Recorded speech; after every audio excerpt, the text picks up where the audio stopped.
Dan seperti biasa, NDC dalam bulan yang baru itu pasti ada tema yang baru. Dan sepanjang bulan ini kita akan belajar mengenai the calling atau panggilan Tuhan dalam hidup kita semua.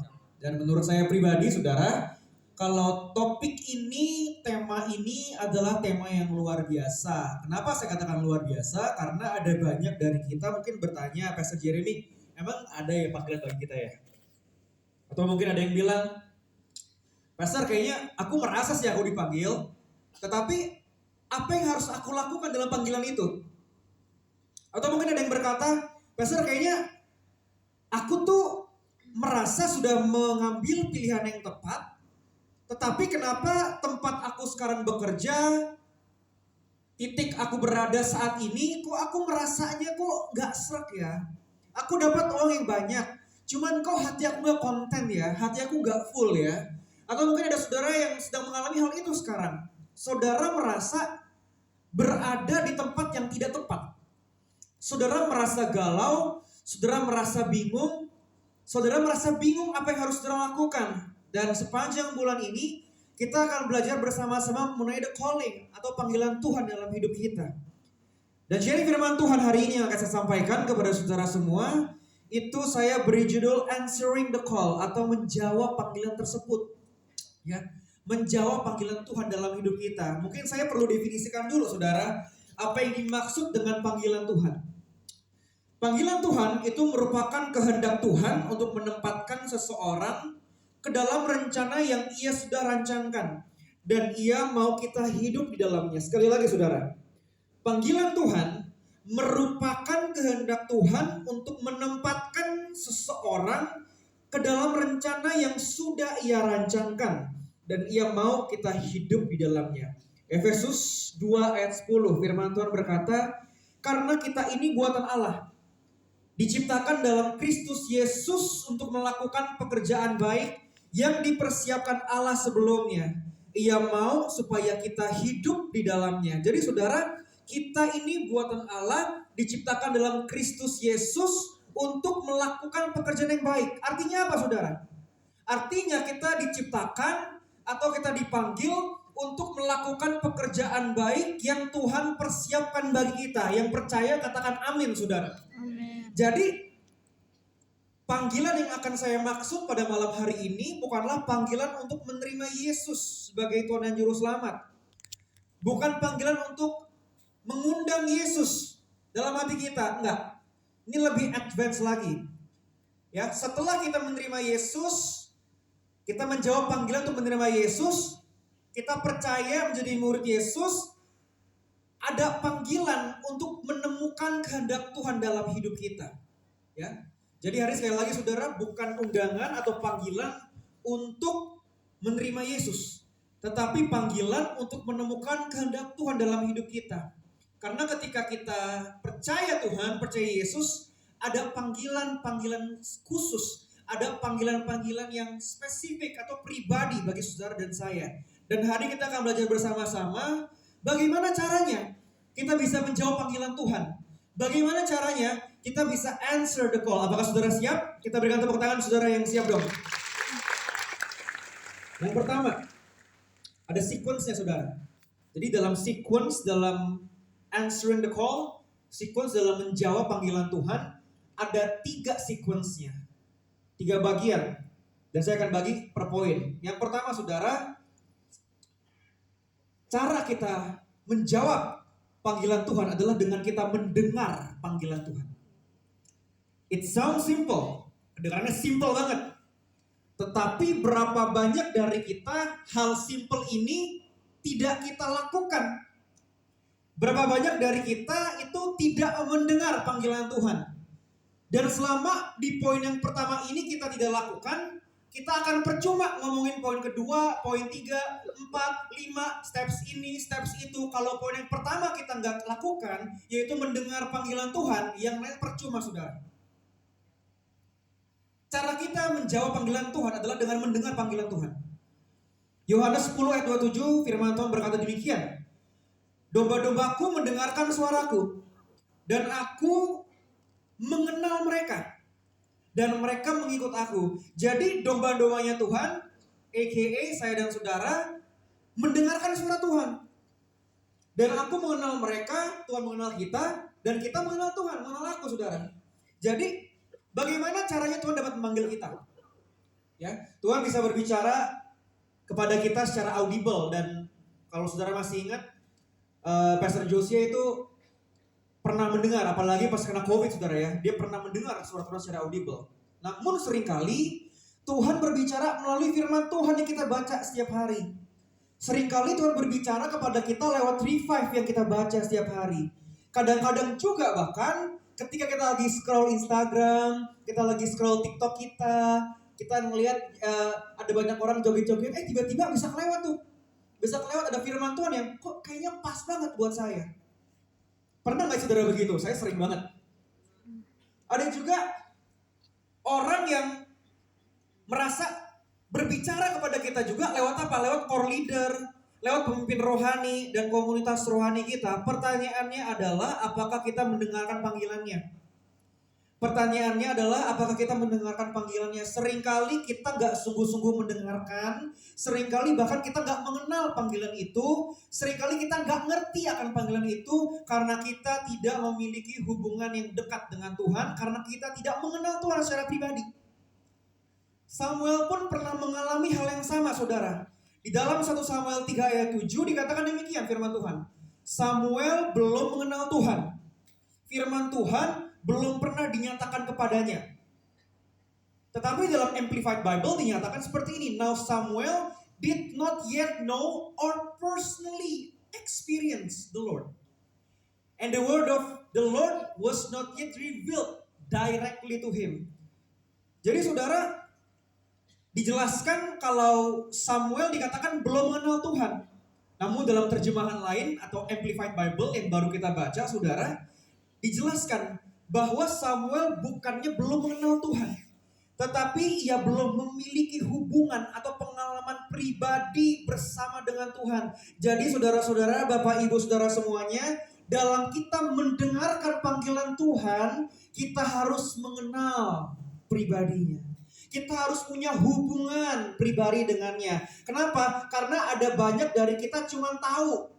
Kita tahu ayat firman Tuhan, kita hafal ayat firman Tuhan, kita pelayanan setiap minggu, kita jadi bahkan ada core leader, kita asyir setiap minggu, kita ibadah, kita nangis-nangis angkat tangan, kita tahu firman Tuhan, kita tahu siapa Yesus, tetapi kita gak kenal siapa dia.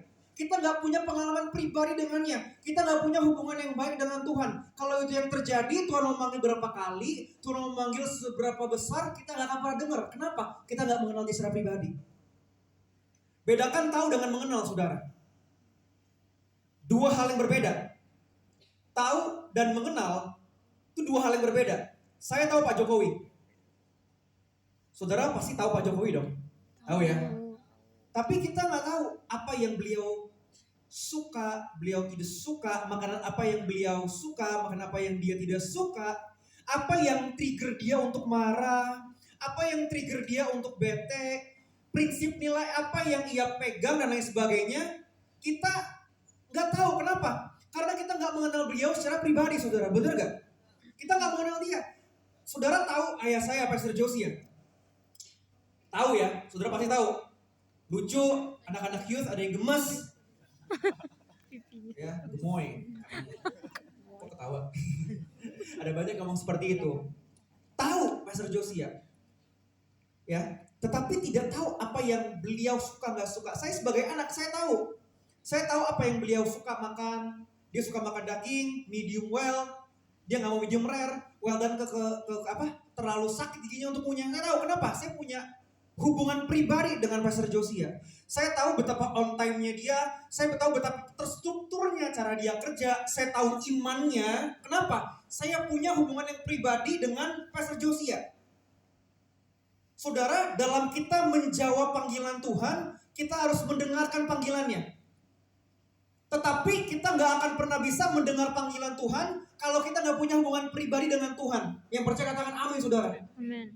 Selama kita gak kenal, kita gak tahu apa yang dia suka, gak suka, kita hanya sekedar tahu, kita gak akan pernah bisa mendengar dengan baik.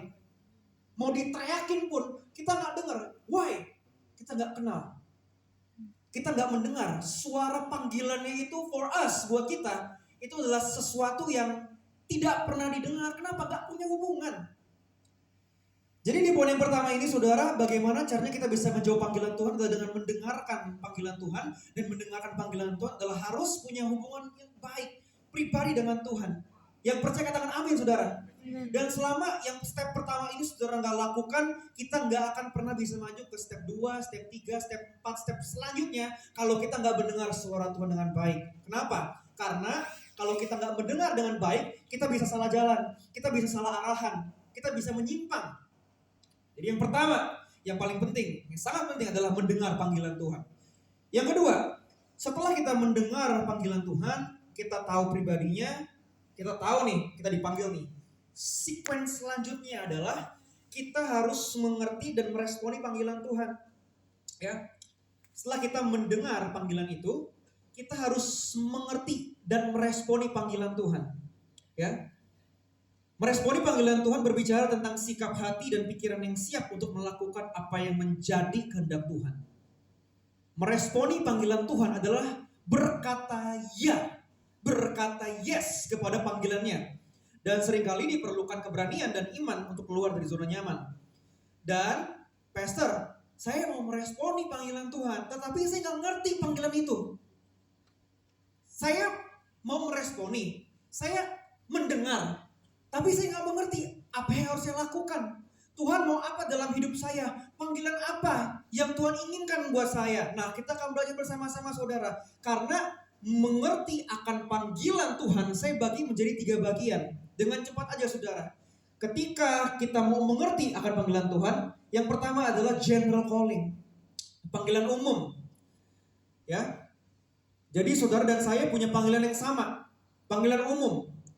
Sama dengan teman saudara. Sama dengan best friend saudara. Sama dengan suami, istri, anak. Semuanya sama. Kenapa? Ketika kita percaya sama Tuhan, kita dipanggil untuk menjadi murid Yesus. Kita dipanggil untuk meneladani Yesus. Dipanggil untuk apa? Memenangkan jiwa, jadi berkat. Ya, saudara tahulah semuanya ya. Setiap orang percaya memiliki general calling yang sama karena kita diciptakan untuk tujuan tersebut. Karena itu, tatap mata kiri kanan saudara dalam lagi. Dia bilang, general calling kita sama bos. Kita punya panggilan umum sebagai orang Kristen. Kita punya panggilan umum sebagai orang percaya, yaitu apa? Untuk menjadi murid Yesus, meneladani Yesus, jadi berkat menjadi seperti Yesus. Saudara lebih tahu lah. Udah sering dengar kan? General calling, panggilan umum. Tetapi saudara, ada banyak dari kita yang nyasar dalam panggilan yang kedua ini. Ada banyak dari kita bukan yang nyasar, bahkan belum menemukan yang kedua ini, yaitu specific calling. Specific calling ini berbicara mengenai panggilan khusus, ya. Your specific calling, panggilan khusus saudara dan panggilan saya berbeda, ya. Panggilan khusus saudara dan panggilan khusus saya ini berbeda. Kita harus menemukan apa saudara? Kita harus menemukan our specific calling, karena hal ini akan menentukan pelayanan kita, di mana kita pelayanannya bagus, akan menentukan pekerjaan kita, di mana kita akan excel on our work, dan akan menentukan karir kita, saudara. Ya, banyak dari kita ini gak menemukan panggilan spesifik kita, ya, panggilan khusus kita, sehingga kita merasa kok aku berada di tempat yang salah, kok aku berada dalam pekerjaan yang salah, kok kayaknya bisnis aku dapat uangnya banyak sih, kaya sih, tapi kok aku gak merasa konten dalam hatiku, kok aku gak merasa fulfilled hatinya. Kenapa? Ada banyak orang, apalagi anak-anak muda saya pimpin saudara, ada banyak yang nyasar, bahkan gak menemukan panggilan khususnya. Our specific calling itu berbeda satu sama lain. General calling sama, tapi specific calling itu berbeda. Ya, saudara dan saya, kiri kanan saudara, suami, istri, anak, orang tua berbeda. Kenapa? Karena panggilan spesifikmu itu enggak jauh dari passion, dari skill dan talent yang Tuhan sudah taruh dalam hidupmu. Yang percaya katakan amin. Temukan passion saudara, temukan skill saudara, temukan karakter saudara, Dan selama saudara salah mendiagnosa 3 hal ini, saudara tidak akan menemukan your specific calling. Dan saya percaya saudara, Tuhan menaruh talenta, Tuhan menaruh passion, Tuhan menaruh karakter dalam hidup kita untuk sebuah tujuan. Ini yang saya percaya. Saya nggak percaya talenta kita Tuhan asal kasih. Saya percaya talenta kita untuk sebuah tujuan. Ada amin saudara. Amin. Dalam pelayanan kita, temukan your specific calling. Dalam pekerjaan kita, temukan your specific calling. Ya, dalam karirmu, dalam pekerjaanmu, dalam bisnismu, temukan your specific calling. Your specific calling gak jauh dari passion, talent, skill, and your character. Masalahnya adalah banyak dari kita salah diagnosa. Bedakan passion dan skill. Orang yang suka nyanyi belum tentu jago nyanyi. Ya, ada orang yang suka nyanyi saudara. Apakah saudara punya teman seperti itu? Kalau karaoke ya, wah nyanyi semua lagu. Dari A sampai Z karaoke, nyanyi. Kita yang dengerin, tutup kuping. Kenapa? Fales. Passion loh. Kenapa? Your passion belum tentu your talent. Your passion belum tentu your talent. Kita bisa suka banget nyanyi. Kita bisa happy banget nyanyi. It's our passion, pastor. Yeah. Tapi pas kita nyanyi, lagunya berubah. Fales banget. Bukan skillnya, bedakan antara your passion and your skill. Tanyakan saudara kepada orang-orang di sekitar saudara. Tanyakan kepada orang-orang yang saudara percaya. Garis bawah ya. Tanya kepada pendapat orang yang saudara percaya. Kenapa? Kalau saudara itu nanya pendapat orang yang saudara gak bisa percaya, alias temen yang cuman have fun, haha, hihi, itu bisa salah arahannya. Saudara punya best friend. Saudara datang sama best friend saudara saat ini. Saudara tanya kepada best friend saudara yang saudara datang, suara saya bagus gak? Teman yang baik kalau suara kita fals akan ngomong, suara lu jelek banget bro. Kenapa? Kita mau peduli untuk teman kita. Kita jujur sama teman kita. Kalau teman hai, aduh gak enak ya ditanya begitu dalam hati. Aduh kayaknya suara lu bagus bro, tapi kayaknya perlu latihan. Gak enak. Jangan sampai kita salah diagnosa skill kita. Jangan sampai kita salah diagnosa talent kita. Suara lu jelek bro, tapi lu kalau dengerin orang bagus. Kalau orang curhat sama you, you're a good listener. Kamu pendengar yang sangat baik. Suara kamu fals, that's fine. Aku nangis dengar suara kamu. Tetapi aku juga bisa nangis karena aku curhat sama kamu. Talenta orang beda-beda bos. Ada amin? Amin. Jangan pernah iri sama talenta temanmu. Jangan pernah merasa tidak sufficient. Jangan pernah merasa lebih rendah. Kenapa? Talenta orang beda-beda. Skill orang beda-beda. Bahkan dalam Roma 12 ayat 4-8 firman Tuhan berkata begini. Sebab sama seperti pada satu tubuh, kita mempunyai banyak anggota. Tetapi tidak semua anggota itu mempunyai tugas yang sama. Demikian juga kita, walaupun banyak, adalah satu tubuh di dalam Kristus.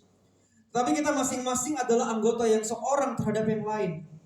Demikianlah kita mempunyai karunia yang berlain-lainan menurut kasih karunia yang dianugerahkan kepada kita. Garis bawahi, kita punya karunia yang berlain-lainan menurut kasih karunia dianugerahkan kepada kita. Ada orang yang jago nyanyi, ada orang jago main musik, ada orang jago ngajar, ada orang jago mendengarkan, gak apa-apa. Jangan pernah iri akan talenta teman saudara. Karena talenta saudara mungkin berbeda dengan talenta teman saudara. Tetapi apapun talenta yang saudara punya, cari, temukan, bergeraklah di situ. Jika karunia itu adalah untuk bernubuat, baiklah kita melakukannya sesuai dengan iman kita. Jika karunia untuk melayani, baiklah kita melayani. Jika karunia untuk mengajar, baiklah kita mengajar. Jika karunia untuk menasehati, baiklah kita menasehati. Siapa yang membagi-bagikan sesuatu, hendaklah ia melakukannya dengan hati yang ikhlas. Siapa yang memberi pimpinan, hendaklah ia melakukannya dengan rajin. Siapa yang menunjukkan kemurahan, hendaklah ia melakukannya dengan sukacita. Kita berikan tepuk tangan dong bagi ayat yang baru kita baca. Jadi, temukan your specific calling dalam hidup saudara.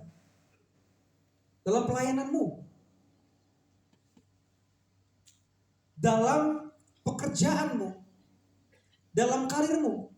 Temukan your specific calling. Dan sekali lagi gak jauh dari skill, passion, character. Temukan DISC-mu, karaktermu seperti apa. Saudara orang dominan, intim, stabil, cermat. Atau MBTI, saudara orang introvert, extrovert. Saudara itu ngecasnya pas lagi rame-rame atau lagi sendirian. Saudara gaya belajarnya gimana? Saudara cara bekerja gimana? Ada yang terstruktur, ada yang abstrak, jam 2 pagi baru kerja. Temukan. Bergeraklah di situ. Your specific calling gak jauh dari skill, passion, karaktermu. Seringkali kita salah diagnosa, salah menilai diri kita. Sehingga yang terjadi apa saudara? Kita nyasar. Kita gak ketemu our specific calling. Dan kalau itu terjadi, itu gak enak. Kita akan selalu merasa kita berada di tempat yang salah. Kita akan selalu merasa saya gak content, saya gak fulfilled. Ya. Kalau berkata yang penting kan kaya kok, yang penting kan nyari uang. Iya sebenarnya saya punya banyak teman kaya, bisa beli rumah, bisa beli mobil, hatinya empty.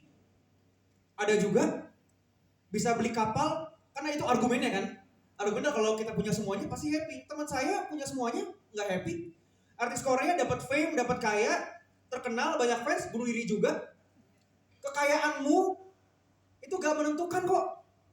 Tetapi ketika kita menemukan our specific calling, kita merasa fulfilled di situ. Kita merasa where we belong di situ. Jangan sampai kita nyasar saudara. Lalu di dalam panggilan, selain ada general calling, ada specific calling, tapi ada juga calling yang sangat-sangat jarang ditemukan, yaitu special calling. Kenapa? Ada pribadi-pribadi yang secara khusus dipanggil Tuhan untuk menjadi pelayan Tuhan sepenuh waktu. Ini gak banyak. Ya mungkin persentasenya sangat-sangat rendah. Tapi saya pas khotbah ini di NDC Youth saudara, ada anak yang samperin saya di lawat Tuhan, kok katanya aku ada panggilan khusus, aku mau sekolah teologi dan lain sebagainya. Aku yang remin saudara, kenapa? Afirmasi. Baik itu dalam your specific calling, your special calling, cari afirmasi. Afirmasi dari orang-orang sekitar, afirmasi dari orang tua, dari teman baik, tanya pendapat Tuhan, dipimpin Roh Kudus dan lain sebagainya. Temukan itu saudara. Dan setelah kita mengerti, kita menemukan our specific calling, yang gak kalah penting adalah poin ketiga saudara. Sequence yang ketiga yaitu menghidupi panggilan itu. Menghidupi panggilan Tuhan. Menghidupi panggilan Tuhan adalah hidup melakukan kehendak Tuhan sambil terus berjalan dalam kebenarannya. Saat kita menghidupi panggilan kita udah temu nih. Kita udah tahu nih, ini nih panggilan saya nih. Saya udah diafirmasi. Kenapa? Core leader ngomong sama, pemimpin ngomong sama, teman baik ngomong sama. Kayaknya ini yang saya mau nih. Ini yang Tuhan mau dalam hidup saya nih. Ya. Setelah kita menemukan itu, yang gak kalah penting adalah kita mau menghidupi panggilan itu. Saat kita menghidupi panggilan, kita fokus menjaga iman kita, menjaga hati kita agar terus percaya dan bergantung sepenuhnya sama Tuhan. Ada amin saudara? Amin. Jangan lihat dari spektakulernya panggilan. Saya lagi diskusi sama ayah saya pas lagi khotbah ini, lagi siapin khotbah ini. Di poin ketiga, Pastor Josia ngomong, panggilan yang spektakuler itu nggak penting. Papi terus ngomong lagi, ada teman-teman papi yang dipanggil Tuhan secara spektakuler, udah mau meninggal tetapi Tuhan kasih mujizat, dipulihkan. Orang ini merasa ada special calling dalam dirinya, menjadi pelayan Tuhan full time, menjadi pendeta. Ada teman papi yang ngakunya itu naik turun sorga, ciprat-cipratan sama Tuhan Yesus. Kebenarannya nggak tahu, hanya dia sama Tuhan yang tahu. Pas denger ceritanya kan, keren banget nih orang, spektakuler banget panggilannya. Tetapi bukan mengenai spektakulernya. Pertanyaannya adalah apakah orang itu setia dalam panggilannya? Karena apa yang terjadi kepada dua orang ini saudara? Dua orang ini di dalam perjalanannya meninggalkan Tuhan. Pendeta loh, udah khotbah loh, udah dikasih mujizat loh, katanya udah naik turun surga loh, tinggalin Tuhan bos. Gak peduli, gak penting seberapa spektakulernya panggilan saudara. Panggilan itu boleh biasa-biasa aja. Ya, biasa-biasa aja. Yang penting apa? Saudara setia menghidupi panggilan saudara. Itu yang penting. Itu yang penting. Karena percuma spektakuler. Percuma keren-keren. Percuma naik turun sorga kalau kita ninggalin Tuhan di tengah jalan. Ada amin saudara. 1 Korintus 7 ayat 17. Firman Tuhan berkata, selanjutnya hendaklah tiap-tiap orang tetap hidup seperti yang telah ditentukan Tuhan baginya, dan dalam keadaan seperti waktu ia dipanggil Allah. Inilah ketetapan yang kuberikan kepada semua jemaat. Jadi pada ayat ini Rasul Paulus tuh kasih nasihat. Rasul Paulus tuh kasih ingetin saudara jemaat di Korintus agar mereka hidup dalam panggilan Tuhan. Paulus ngomong gitu loh nasihatnya loh. Ia mengingatkan kepada jemaat di Korintus bahwa yang terpenting adalah mentaati Tuhan. Ya, kita belajar melalui surat yang Rasul Paulus nyatakan kepada jemaat di Korintus. Kita belajar bahwa dalam menghidupi panggilan kita, Tuhan harus menjadi pusat dan semua yang kita lakukan hanya untuk memuliakan namanya. Kita berikan tepuk tangan bagi Tuhan kita, saudara. Jangan iri sama teman saudara yang dipanggil Tuhan spektakuler. Jangan iri, saudara. Buat saya, lebih penting panggilannya, lebih baik panggilannya biasa-biasa aja. Tetapi menghidupi panggilan hidup kita dengan setia. Jauh lebih penting. Jadi saudara, dalam menjawab panggilan Tuhan, pemain musik boleh siapkan diri. Dalam kita menjawab panggilan Tuhan, kita harus mendengar suara Tuhan. Kita harus mendengar panggilan itu. Ada amin saudara? Dan dalam menjawab, dalam mendengar, kita perlu yang namanya punya hubungan yang pribadi.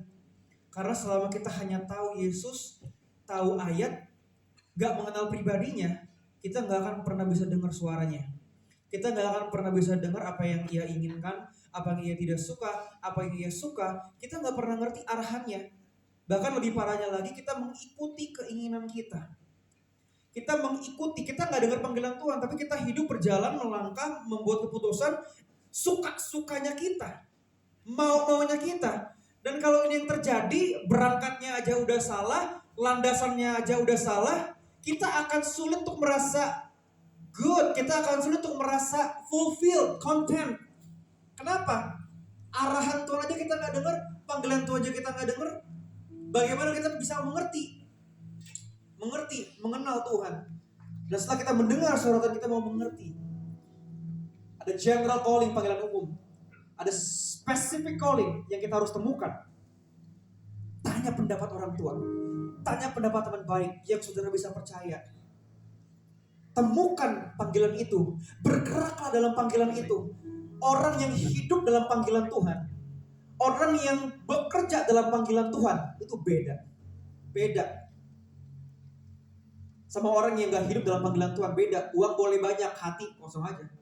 Pendapatnya bisa lebih kecil, tapi ketika berjalan dalam panggilan Tuhan, hati rasanya damai, hati rasanya tenang, hati rasanya enak. Kenapa? Kita konten dalam hati kita. Dan setelah kita menemukan panggilan kita mau setia menjalani panggilan itu. Ada amin saudara? Kita berikan tepuk tangan bagi Tuhan kita.